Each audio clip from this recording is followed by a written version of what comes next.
If everybody is sitting comfortably, I think we'll begin, please. So, welcome to this meeting of the Local Plan Subcommittee, Wednesday, 12th of February. Welcome to everybody in the room and to anybody watching via the Council's YouTube channel. I will start with some apologies for absence. We have a few substitutes. We have apologies from Councillor Butland. There is no substitute. Councillor Mary Cunningham was going to substitute but has a declaration of interest and thought it best that she did not attend. Apologies also from Councillor Coleridge, who is substituted by Councillor Dervish. From Councillor Martin, who has not appointed a substitute. Apologies from Councillor Ritchie. Councillor Prime is substituting for him. And apologies from Councillor Walsh. We should have... Councillor Hooks. Oh, yes, sorry, Councillor Hooks. So sorry, I do apologise. Looking wrong side of the room. So welcome to all of you and very nice to see you. Declarations of interest. Do we have any declarations of interest, either disclosable pecuniary or other registrable interest relating to any items on the agenda where you have taken advice from governance or not needed to, but feel you need to declare? No? Nobody? That's good, thank you. Item 3, minutes of the previous meeting, which was held on the 17th of December when we discussed the Silver End Conservation Guide and a couple of items relating to the local plan. They have been circulated. If nobody has any queries on those, could I have somebody to move? Councillor Cunningham, and second, Councillor Bowers-Flint. Thank you. Can I have a show of hands that everybody's happy with those? Thank you very much.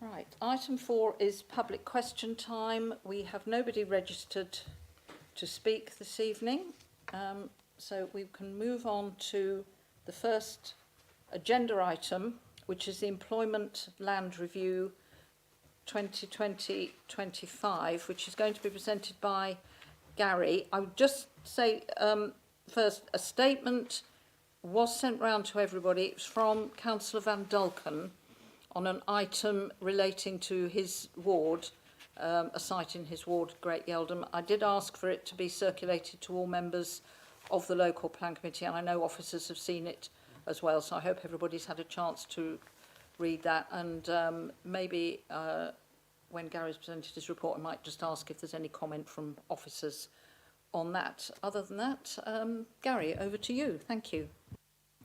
Thank you, Chair. Can you hear me okay? Oh, right. Okay, so I've got a couple of factual errors following internal consultation with Economic Development. On the review on page 13, the review refers to the local plan for growth. That is now significantly out of date, and so the relevant sections will be removed from the document. And on page 27 and page 116, the document refers to the Broom Hills Industrial Estate. That is, of course, has been redeveloped, and the references should be removed. Moving on to the report, the Employment Land Review was commissioned to provide an update to the evidence base on employment land issues to support the local plan review process. It was produced through a combination of fieldwork and desktop analysis, including surveying each employment site and potential site. The Employment Land Review follows planning practice guidance on housing and economic needs assessments and incorporates the latest Cambridge Econometrics job forecasts, the methodology used for the 2017 Employment Land Needs Assessment. The key findings of the review as follows. So rapid developments in technology, business and environmental concerns, along with changing social expectations in the workplace, have created highly uncertain context for local plan making. The fundamentals of economy and work are undergoing profound changes. For office work, that's evolved since COVID-19, and it's largely been driven by digital technology and broader pressures. The office is now seen as a space for interaction and collaboration with high expectations for diverse environments and more dynamic ways of working. For hybrid working, that's likely to be permanent, with a focus on managing demand. Offices will be designed to support hybrid work through activity-based settings, prioritising staff attraction, improved air quality, hygiene and lower desk densities. In town centres, the challenge for high streets is to improve design quality while diversifying uses to include workspaces such as business centres, offices, light industries and studios.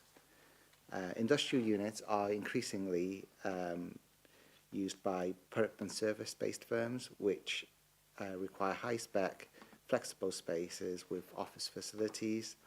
Many existing industrial sites are now housing non-industrial businesses with employment focused on non-industrial activities.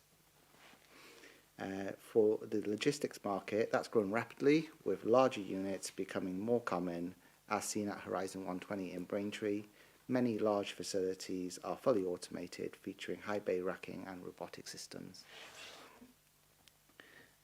So the ELR makes a number of recommendations on the designation of existing employment land after assessing condition and suitability through survey. Braintree's designated employment land is generally in good condition, well maintained and well occupied, with evidence of active management to upgrade or redevelop sites as needed. However, there are a small number of sites that are in decline and recommended for de-designation or redrawing. One of the recommended de-designations is Hunnable Industrial Estate in Great Yeldham, and the other one is Kelvedon Rail Station. The ELR also recommends redrawing Factory Lane West in Halstead, Riverside and Atlas Works in Earlscombe, Gosfield Airfield, London Road in Kelvedon, and these would be to include additional employment uses where these sites have expanded, and to redraw Priors Way in Coggleshaw to exclude residential. Other amendments also include former Prem Door site and Rippers Yard in Sybil Hedningham and Brook Hill in Earlscombe. And finally, it recommends the designation of land already in employment use at White House Business Park in Halstead. The net change of the above designations to de-designations is 1.27 hectares. It also recommends that for the de-designation of Kelvedon Rail Station, we should create a planning brief which could also support an affordable space target for startups. Moving on to the 13 recommendations in the conclusions. So recommendation 1 is to encourage mixed use in town centres. That means policies should prioritise town centre locations with good public transport and amenities and support office provision in mixed use developments elsewhere, potentially including new settlements. Consider developing a town centre area action plan, presumably one for each of the 3 main town centres. Recommendation 2 is seek to retain existing office stock. This particularly applies to policy LPP 6 and the locations there in that policies which have low vacancy rates and are generally high quality. The provision of new office supply. We should focus on small business units and light industrial hybrid spaces like 3D printing labs. For the designation of new sites for employment, the local plan has allocated strategic regeneration and mixed-use sites that are well positioned to meet growing demand. Recommendation 5 is to encourage flexible space at new mixed-use schemes upon strategic growth locations. The ELR particularly highlighted that the council should encourage specialist space, flexible space operators to provide space for SMEs, incubators and startups. Recommendation 6, continue to support rural workspaces. Policies like LPP7 should continue to support such developments subject to environmental and access constraints. Recommendation 7 is undertake an appraisal of logistics potential, and that's an appraisal of demand to help the district meet, to help the district capture a share of future industrial occupancy.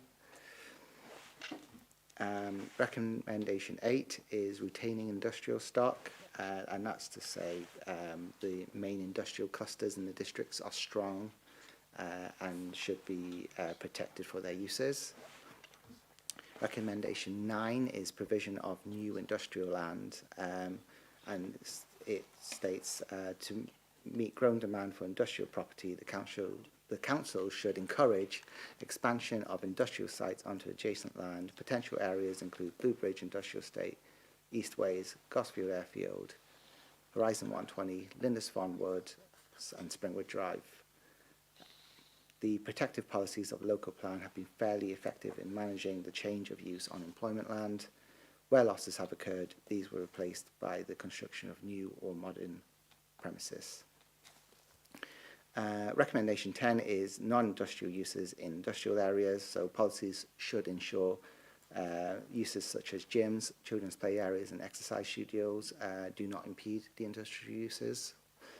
And recommendation 11 is for the MPPF requirements for appropriate sites, and that's to identify appropriate sites for modern economic needs. And the recommendation is that a further detailed assessment of the suitability of the district strategic sites for these specific uses will be required. And recommendation 12 is the adoption of practical planning approach to farm diversification. That's policy LPP 7. It should focus on practical considerations rather than micromanaging acceptable uses. And finally, recommendation 13 is in regards to monitoring. The above 13 recommendations will be considered by officers when reviewing the local plan. Any policy decisions in response to the employment land review will be determined at future local plan subcommittee. The options before members today are option A, to note the employment land review and add the document to the local plan evidence base, or option B, to note the employment land review but do not add the local plan, do not add the document to the local plan evidence base. Thank you. Thank you, Gary. I think this was a really interesting report to read, members. A lot of quite fascinating information in there. Just before I sort of open it up for discussion, just with regard to Councillor Van Dolken's statement, I know he was concerned, and he wasn't the only one, about the Hannibal site being de-designated. I did go back to him and point out this report tonight is for noting. We're not, as Gary has said, we're not making any decisions on any sites this evening. That will be for future meetings of the local plan subcommittee. So I think that gave him some sort of reassurance on that, that certainly I'm right in saying, Gary, nothing's decided yet. It's still very much up for debate. Yep, good. Right, questions. I have Councillor Abbott first and then Councillor Cunningham. Thank you, Madam Chairman. Yeah, very comprehensive report and an awful lot of detail in there. An afternoon spent trying to read nearly 500 pages of the agenda. I'll park that one there, but yeah. I have got a few comments and I've got a few questions as well. And my questions really go to what you just said, Madam Chairman, and what the officer said about the status of this report. and where it goes from here, because there's two sites in particular, one of which actually you didn't mention, which are potentially massive in terms of the south of the district and the impact on communities. So I've got a question about this status of recommending them for further assessment. My first comment is about the number of jobs, and it says we've got 21,000 jobs in the district, but a working age population of 73,000, and that's explained by the commentary in the report about 2/3 of those going out of the district. So those of us who've been around a long time on the council will know that that is an issue which has been perennial, that the majority of our working population leave the district to go to work. But also a perennial which I think is disappointing in a way to just see it repeated like a mantra, is this thing about the A12, the A120, Felixstowe, Harwich, Stansted Airport, etc., etc. When in actual fact, and I'm referring now to page 136, and I quote, "The economy comprises an overwhelming small and even micro business economy." And that's also shown in page 50, the table on page 54. The vast majority of firms in this district are micro and small. And I think this report does what a lot of the other employment reports, whilst it's a good report, it's full of detail, it has too much emphasis on the big ticket stuff and not enough on what we can do to support those very small businesses, particularly in our town centres, which desperately need regeneration. There's some scary stuff in there. Page 11 refers to a potential allocation of 55 hectares in Cressing, dependent on a garden community. Well, you know, that's another development pretty much as big as the village itself. I feel those of us who represent Rivenhall are being gaslit, to be honest. There's a site in there called Pond Farm, Witham. Can that be corrected, please, as a matter of fact? It's Pond Farm, Rivenhall. It's 100% within the geographical parish of Rivenhall. And I don't hear it from other members that they constantly keep having to say, no, it's not Witham or Kelvedon or somewhere else, it's Rivenhall. Maybe I'm getting precious about it, I don't know, but it is in Rivenhall. And that is what I want to ask about the status of what we're noting it, I know, but what this report does in recommending to further stages, because there's factual inaccuracies about that Pond Farm site. It says, and I've got the plan here, which is on page 90, that it's been put forward as a potential rock transshipment site. Well, that's actually through the minerals plan. That's gone to county, which would require rail spurs, which we don't think are physically possible to get there. But then it says that it could be connected to Witham via the southeast end of the site, and that could unlock a possible second access. Well, has Highways England been asked about a second access onto the A12, because that's what it would require. And then it says about if a green buffer could be provided. This is on the green buffer. This would take away the green buffer. Rivenhall End would be joined to Witham. The green buffer that we fought so hard for would disappear. So that is a major concern if that goes forward as a recommendation, that site. Page 12, totally agree about the priority for town centres. I've already mentioned that. Page 14 talks about, and page 15 about rural and farms and farmyards. And I know we've had this come before planning committee as well. The only thing I'd say about that is, yes, farmyards can be good for employment in terms of small scale, you know, reusing buildings, but they can also turn out to be haulage yards, which can have a lot of impacts to local people in terms of HGVs. So that's not always a good thing. Recommendation 10 on page 15 talks about potential reuse on industrial sites where units can't find employment use for things like gyms and things like that. I totally support that.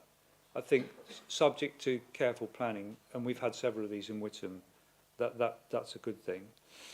Page 31 talks about protecting the natural and historic environment. I don't think we are in many places. We're not doing it, particularly in the south of the district. And it says Braintree District is an aspirational place to live. Well, it is true that a lot of people are moving to Braintree District, particularly from London. When I've door knocked, you're picking up a lot of people who've come to London, and good luck to them. People are leaving as well. And one of the reasons they're leaving is that the environment has deteriorated. They're fed up with the building sites and the lorries and the potholes and the noise and the air pollution and the overflights from Stansted, and seeing the places that they grew up in change dramatically. So I think we have to be careful about, again, constantly repeating this mantra, because some parts of the district are changing very significantly. Page 35, Malden District Council apparently wants to expand the Great Braxted Commodity Centre. Well, that means more lorries through Rivenhall End, and more lorries trying to get over the historic and listed Appleford Bridge, which is one-way working only. So I think that's a red flag. I've already mentioned the size of the businesses. I think that's nearly... Oh, yes, the page 68, two final sites, Madam Chairman, then I'll shut up. CFS 10 says it's in Kelvedon. It's not, it's in Rivenhall, most of it is. Again, a factual error.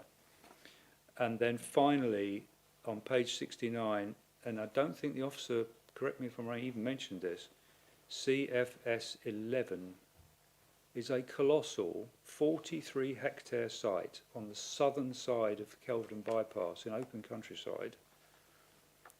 The text says it depends on the realignment of the A12. Well, we already know that the A12 DCO has been granted. There is no realignment of the A12 on the Kelvedon bypass. The Kelvedon bypass is staying where it is. The realignment is to the west of there along Rivenhall. But I ask the same question again, really, as per Pond Farm. Why are we even noting that that's being recommended when that would be so colossally controversial and contrary to everything we're supposed to be doing? Because that would be a completely separated site from any community. It's not proposed as part of any garden settlement or new town, as far as I know. So why is that even in there? Thank you, Madam Chairman. Thank you, Councillor Abbott. Right, Gary, do you want to come Yeah, back? I'm happy and to any address those other concerns. officers welcome to come in? Right. Thank you.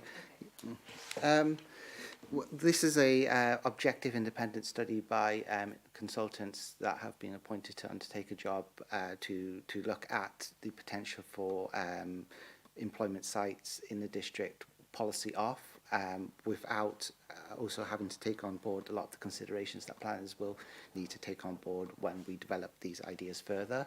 These are recommendations to the council and to officers to take on board, and then we will also need to look at the potential conflict with the DCO scheme, landscape impact, whether or not we actually do need to allocate this much land at all.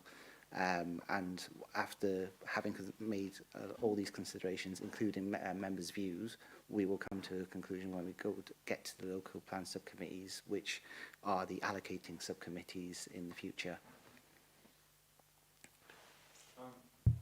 I hear you, but what about the factual inaccuracies? I mean, we're noting this to go forward as recommendations when those two sites in particular have inherent factual inaccuracies about geography, about permissions that have already been given. I mean, I'm not making it up. The Kelvedon bypass is staying where it is.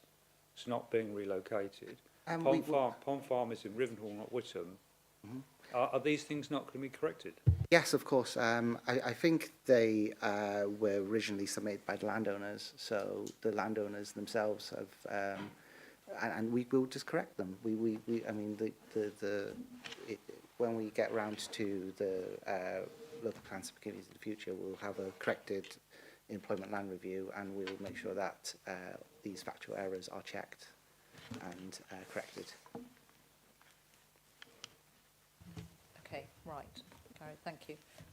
Councillor Cunningham, I had you next. Thank you very much indeed. I think it's useful to note from the outset that obviously this is a stepping stone to the wider evidence gathering that will underpin the local plan refresh, but it's a very useful stepping stone, an excellent report, and it's fascinating, I think, to look back at and compare some of the observations that were probably made back in 2016-17 when the body of the work of the last local plan was done, additional information refresh 2018-2019 and see how some of it has borne fruit in terms of the emerging sectors and how they've developed, but obviously fully appreciating that there have been considerable changes to working practices, working accommodation requirements following the events of the pandemic, still just 5 years ago.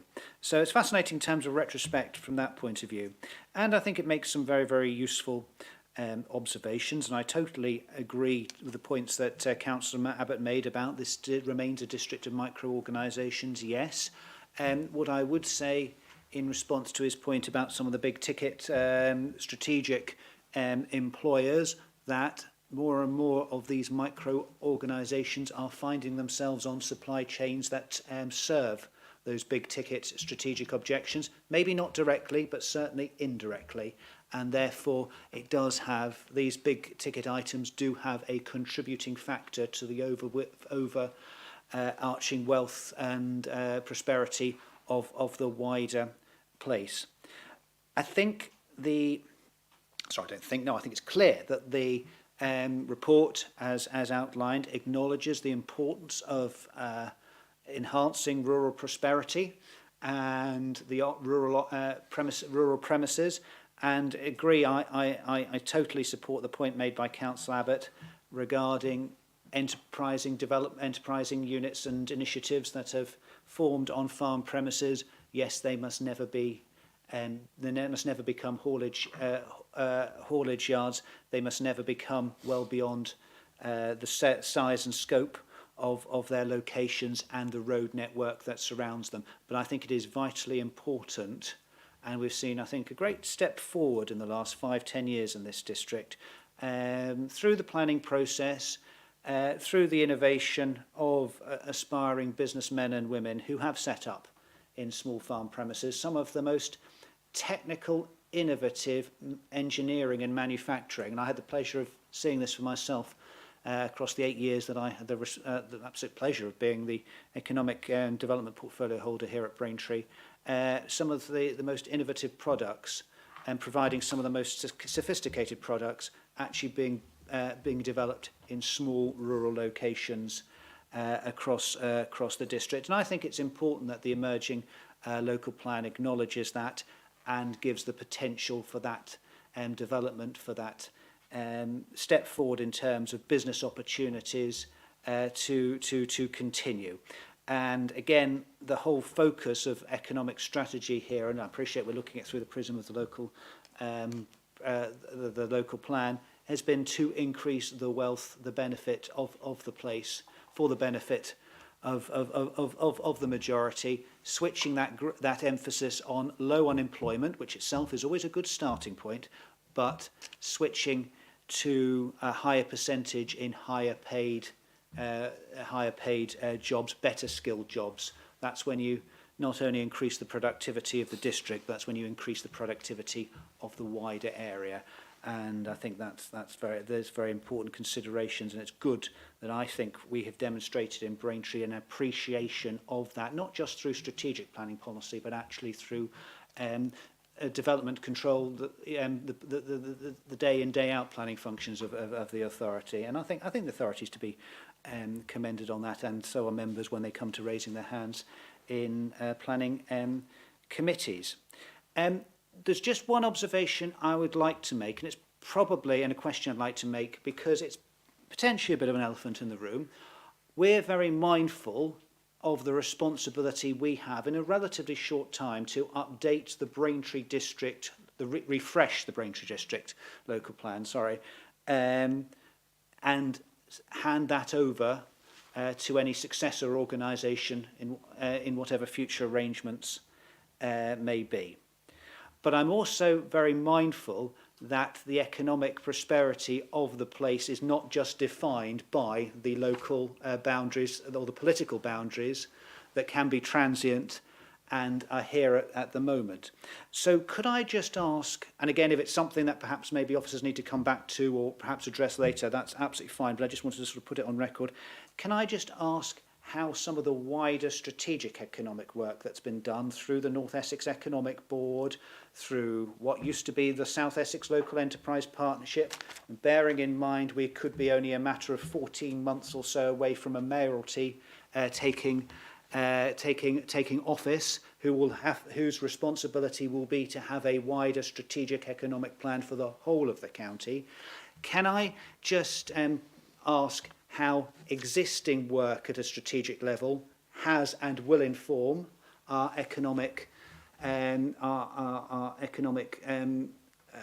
case file for our emerging local plan refresh, and how this could be effectively lifted and shifted and be relevant to any new future arrangements and potentially dovetail into a mayor's new strategic economic plan. Again, it might be questions to be answered at a later date, but I think it's useful to put a line in the sand and note them now and for further discussions. Thank you very much. Thank you, Councillor Carr. I think that's a fairly key point. Who would like to come back and give an answer on that? Sarah? Yeah. Yes. Thank you, Councillor Cunningham. It is an interesting question because I don't think we quite know all the detail as yet. But obviously the North Essex Growth Plan work and other groups like that, evidence base is looking over a larger scale, and I don't think it will be redundant. I think it's just at the time, I think until we know more detail around what level of detail sits at this strategic development strategy stage versus what will come into a unitary, we don't know fully. But I think the fact that there is that joint working together, looking over things that are at a larger scale, will be helpful preparation, as well as sort of aligning documents. Indeed, and sorry if I could just make the point on Sarah there, and the existing work can help inform what is going through the emerging process in terms of our emerging local plan refresh and its evidence base. In terms of the evidence base, I will be relying more on our technical documents that members are agreeing throughout the local plan review process, because that's the existing planning framework within which we're working. Sorry, can I just come back on that again? So therefore, at this stage, there is nothing that in our independent report and our own technical assessment that in any way contradicts or does not chime with some of the wider work that's been done? I think to be certain of that, I'd have to come back to you on it. I think, yeah, as I say, sorry, apologies, it's not a pub quiz question time, but I think, sorry, it may seem like an inquisition, I didn't mean it to do, but I think it's important that as we get to the critical point of sign-off, I think if we have got some of an answers to some of those wider questions, I think it gives the evidence base greater depth, and indeed it makes it relevant to the moment in time in which the decision is being made, but also adds a certain amount of future proof. And I think if we can aspire to that, then I think we're doing the right thing, as you say, in difficult, transit, uncertain times. So thank you. It's not a criticism, it's meant as a sort of helpful direction. Thank you very much. Okay, thank you, Councillor Cunningham. I have Councillor Bowers-Flint next, and then Councillor Hooks, and then Councillor Parker. Thank you, Madam Chairman. I know that we are only noting this report, and we have to look at it as a district-wide thing rather than a parochial ward thing.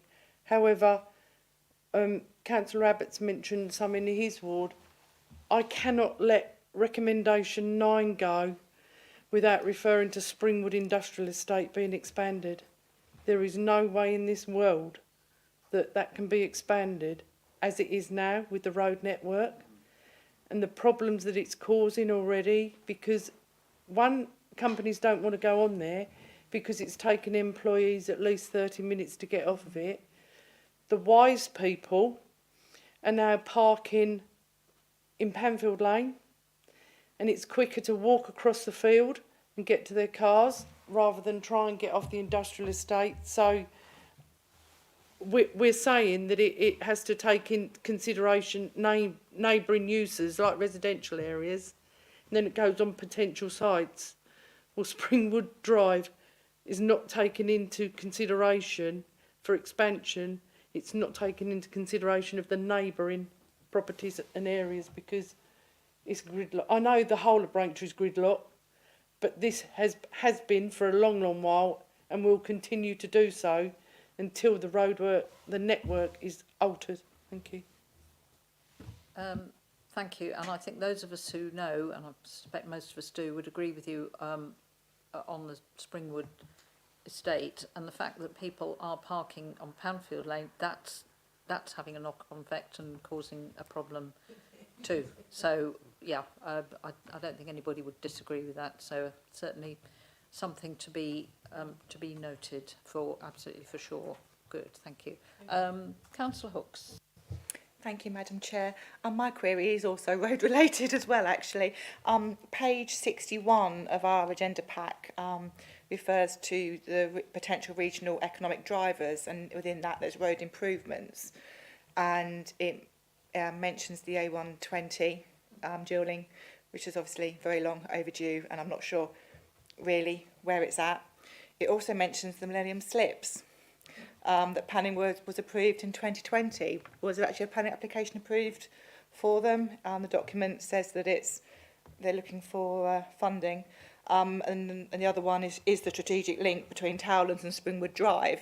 Out of all three of those, it probably is that strategic link that is possibly closest to actually being built, possibly. I just wondered how, well, I'm guessing how important these three road improvements are to our local plan. Thank you. Thank you. Well, I think all three are pretty key. Gary, you want to, or I don't know, officer, come back on? Well, the answer is very important.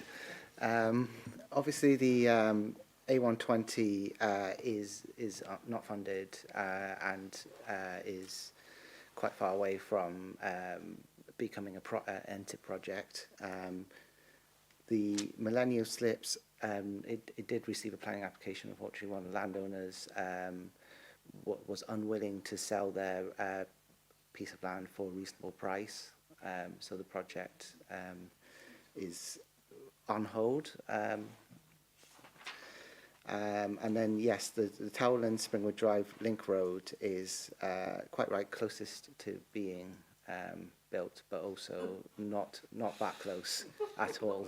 It's the best of the three, best of a bad lot. We're also looking at the projects for the junctions in and around Braintree. These were published in the Issues and Options as a table, and we reported on the progress and which landowners had to contribute to which projects in the Issues and Options. There were very limited progress on some of the junction improvements, so it's something that we will take on board for the local plan review, and when we look at allocating new sites, we'll have to put into the infrastructure delivery plan when the delivery of all these new bits of infrastructure is likely to come forward, so we can take that into account. Thanks, Gary. Your optimism on some of those is commendable. Right. Yes. Okay. Councillor Parker. Yeah, thank you, Madam Chair. I'm actually just going to pick up and echo really some points that other members have made. I found the report very, very interesting. A lot of really interesting detail and statistics in the report. So yes, makes very interesting and educating reading. I think I also picked up the dominance of micro businesses, i.e. businesses that employ less than 10 people. According to the report, 90% of people in this district are employed by those very, very small businesses. There's nothing wrong with that at all. Obviously, small business is one of the big things that Margaret Thatcher actually promoted in her premiership, was that small businesses can grow. You know, every one small business takes on one extra person. That's actually 10% increase in employment. So, you know, it's something really that we actually should value in the district, and we should support. The other thing I think is key is, as other members have pointed out, is the really importance of the road network. obviously a lot of it is out of our control, sadly. I think one of the things that is concerning is, although we have this agreed route or width for the A120 dualling, it has now been pushed back to RIS 4, not even going to start till 2030. Who knows what the landscape's going to look like then, as in economic landscape, whether it's ever actually going to happen. I hate to think what would happen to this district if it doesn't. So that is concern. I personally think there's always a bit of an overemphasis on Freeport East. If any haulage contract, Felixstowe, you are onto the A14 and you are off to the Midlands, you will not come via even a dual A120. We've also got London Gateway now, so a lot of ships, container ships, are going there, and they will be going up the M11. So I'm not quite sure what's happening to Harwich. I think Harwich is probably doomed by London Gateway, which is taking a lot of competition. So I think we are possibly placing too much hope on that being a major driver of growth in this district. On the other hand, it's very encouraging. I mean, we're on the planning committee, we've seen quite a lot of planning applications come through in Whittam for new industrial buildings. Obviously, there's quite a interest in the commercial sector in Whittam, and I think that was drawn out in the report. So yes, so no sort of more general comments other than obviously we're noting this report. The only two specific things I would like to come back to the Hannibal estate in Great Yeldham. The thing that's concerning me about this report in relation to that estate is it's incorrect, as Councillor Randalkin has pointed out in his letter. I do know that site very well, and I think there is a live planning application for an additional building there, so I think it's wrong to describe it as being declining and derelict. Also, a very small site which I also know, White House Farm, which is on the Gosfield to Halstead Road, a very small site there. What the report says that, and that the officer's report and also the main report lists it as being, so if I can find the correct page, as being, page 12 of the officer's report, paragraph 3.35, a number of small sites are in decline and recommended for de-designation. Under they've got White House Business Park Halstead designate. I mean, is that a typo? Are you proposing that should be de-designated? In which case, why is it listed in there at all? It's not. You're not proposing to de-designate it. Is that correct? It's to be designated. Oh, it's not actually designated at all. So it's not currently. Okay, fine, perfect. That clears that one up. Okay, thank you. Thanks very much. Perfect. Okay, thank you, Councillor. Any comments to come back on that, or are you just officers? Are you just noting? Right. Yeah. Okay. Councillor Abbott, like to come back again? Yeah, just very briefly, thank you, Madam Chairman, on something Councillor Parker just said. The A120 Route D has not been agreed by the government. I think she used the word agreed or approved. It was a recommendation from the County Council, but it actually differs to the route that I think they were called Highways England at the time, wanted to build a decade before. And another thing that's happened in the years that have passed, that for both of those routes, we've now got housing developments taking place either on them or very close to them. Solar farms, one is smack across one of the routes. We've got the pylons, we've got quarries, we've got the waste site. And I would suggest the whole thing's going to have to be looked at again. I know I've never said I'm against making the A120 safer and more effective. It's a very dangerous road. But I think all I'm saying is I think two things. One, Route D has not been agreed and approved because it was just a recommendation from county. And secondly, I think the A120 route will be very likely revisited, given all these other things that have happened. Thank you, Councillor Abbott. Any more comments, questions from members? No? Officers, anything to come back on? You happy with all of that? Right. There are 13 individual recommendations within the report, but the overall recommendation for this evening, which is on page 5 of the agenda, is that the Employment Land Review is a robust and competent overview of employment land needs covering the period up to 2041. Therefore, it is recommended that the committee notes the Employment Land Review and adds the document to the local plan evidence base. We say agrees to add it. So, and there's a slight amendment to that we agree to add the document to the local plan evidence base. So could I have somebody to move that, please? Councillor Cunningham? To move, thank you. Councillor Bowes-Flint seconding. And could I have a show of hands if you agree to that, please? Thank you. And against or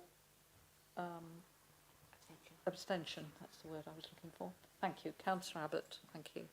Right, that recommendation has been approved. Right, thank you, members. So we move on to agenda item 6, which is the sustainability appraisal of Braintree District Local Plan Scoping Report 2024. And again, this one is with Gary. Thank you, Chair. The Sustainability Appraisal Scoping Report outlines the scope and context for assessing the sustainability of a local plan. It reviews relevant international, national and local plans and programmes and provides baseline information across key sustainability topics such as population, health, economy, transport, climate change and biodiversity. The report identifies key environmental, social and economic issues within Braintree districts, evaluates the likely evolution of these issues without the plan, and sets out a set of sustainability objectives against which the local plan will be appraised. This essay framework guides the assessment process, ensuring the plan is evaluated comprehensively and in line with sustainability goals. Appendix A to the scoping report is a review of the plans, policies and programmes for the baseline. Appendix B is the proposed site assessment criteria to be used for evaluating sites and policies. The essay is required by the Planning and Compulsory Purchase Act and incorporates a strategic environmental assessment and habitats regulation assessment. The essay process will be conducted in 5 stages. Stage A, setting the context and objectives, establishing the baseline and deciding on the scope. Stage B, developing and refining options and assessing effects. Stage C, preparing the essay report. Stage D, consulting on the local plan and essay report. And Stage E, monitoring the effects. We're at Stage A. This report covers Stage A and the responses to the consultation for Stage A. The issues and scoping report at Appendix A is a copy of the report that was sent out for consultation and will be amended in light of the responses. We received responses from 14 individuals and organisations. These comments and LUC's replies are published as Appendix 2 to the report. These responses are summarised at page 4.2 of the report. And the options are option A to note the essay scoping report and consultation responses and add the document to the local plan evidence base. Or option B to note the scoping report and consultation responses but do not add to the local plan evidence base. Thank you, Chair. Thank you, Gary. Another good and interesting report. Any questions? Councillor Abbott first. Thank you, Madam Chair. Well, 14 responses. I think it demonstrates a new maths law I'm going to invent, which is the longer the report, the Yeah. less responses there are. It's an inverse relationship. So if you go for 1,000 pages next time, you'll get think- 7. You'll get 7. I think there's something Or in 1, that. yeah. Just a couple of points. I thought it was a good report, and overall I think it was an honest report. So the last one I was complaining about, I think sometimes we big things up too much and we're not honest. This one says, for example, there were 3 things I picked out. How difficult cycling is in parts of this district because of the pressure from traffic.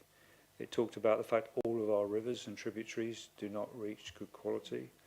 And it talked about the fact we have 2 conservation areas, Sybil Headingham and Silver End, both at risk. So that, those are all things, obviously they're not easy things to sort out, but I thought it was an honest report. Overall, I think what it says to me is, and I've said this in other meetings, how complex and contradictory the priorities and policies we have to deal with, because we can't at the same time protect high-grade farmland if we're allocating huge chunks of it for industrial development, and we can't keep traffic levels low if we're developing out of town where traffic levels are generated from more out of town, so et cetera, et cetera. So I think there's lots of contradictions in there. 2 specific points. On page 91, it mentions the ill-fated and I believe now being demolished Tovey Basildon MBT plant. And in the list of residents and groups' comments, the officer response is, yes, noted it's being demolished. We've taken it out of the report, but it's not. It's still in there on page 91. So is that something you're going to do? Because clearly it shouldn't refer to a plant that's being demolished on page 91. And the second thing is, which I think is really a shocker and speaks to what we've been trying to do at River North Airfield for a long time to stop this incinerator. So on page 267, it says the total carbon dioxide emissions from the whole of this district, from everything we do, is 670,000 tonnes per year. That's about the same as what that incinerator is going to produce. So that one facility is going to double this district's carbon dioxide emissions. And currently, on the same page, I think it is, it says that our current industrial production of carbon dioxide, so that's all of our business parks, etc., is 81,000 tonnes per annum. So the incinerator is going to jump that up to about 700,000. I think it's a sobering thought. How we deal with that now, with what the county's priorities are, I think they've made a huge mistake. But that figure for the next plan is obviously going to be completely different. Thank you. Thank you, Councillor Abbott. Gary, do you want to come back on any of that? Just on the MBT, Basildon MBT, we're happy to make any corrections as necessary to ensure that the report is accurate.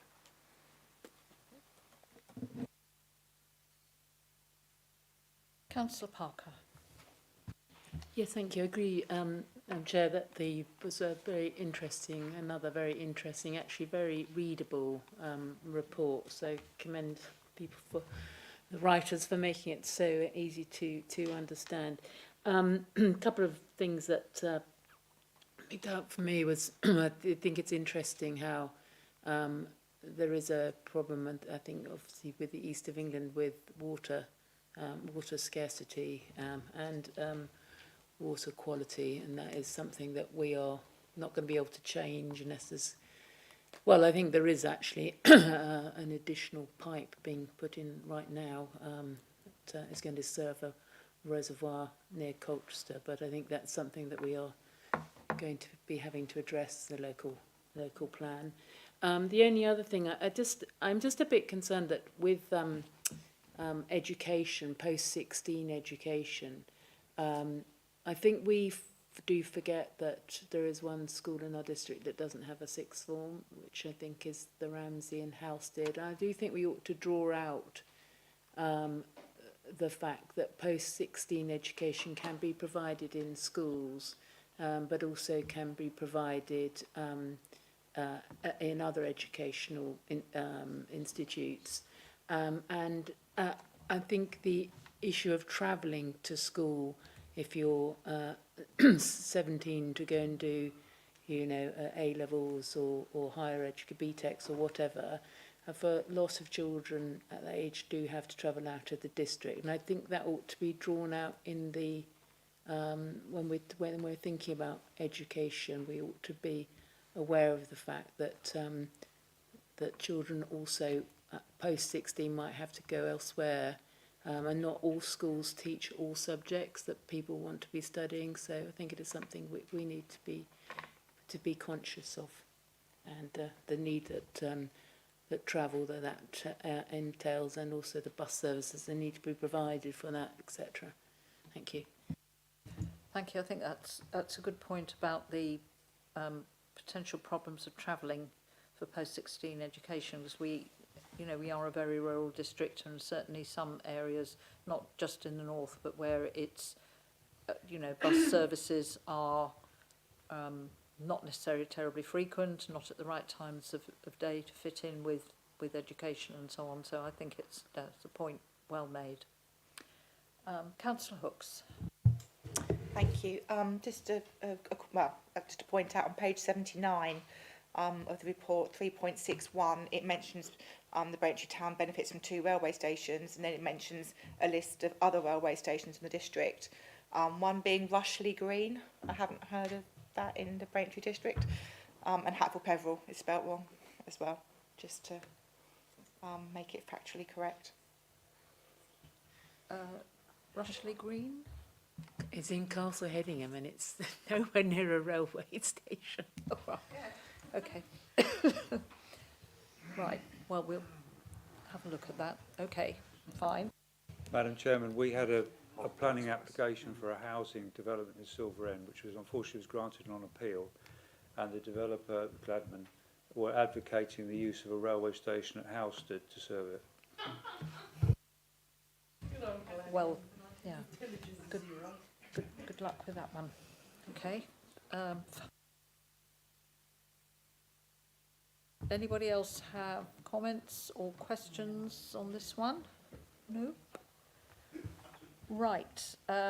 Members, so the recommendation is on page 159 of your agenda, which is to note the Sustainability Appraisal Scoping Report and consultation responses, and agree to add the documents to the local plan evidence base. Could I have somebody to move that, please? Councillor Abbott, seconder, Councillor Bowes-Flint. Can I have a show of hands for those in agreement? Thank you, that's unanimous. Thank you, members. Right, that is all we have on the agenda. There is no any other business, nothing in private session. So I am happy to close the meeting. I've got clocks saying all different things. I think it's 8:15. I make it? Yes, thank you. Right, thank you very much, members.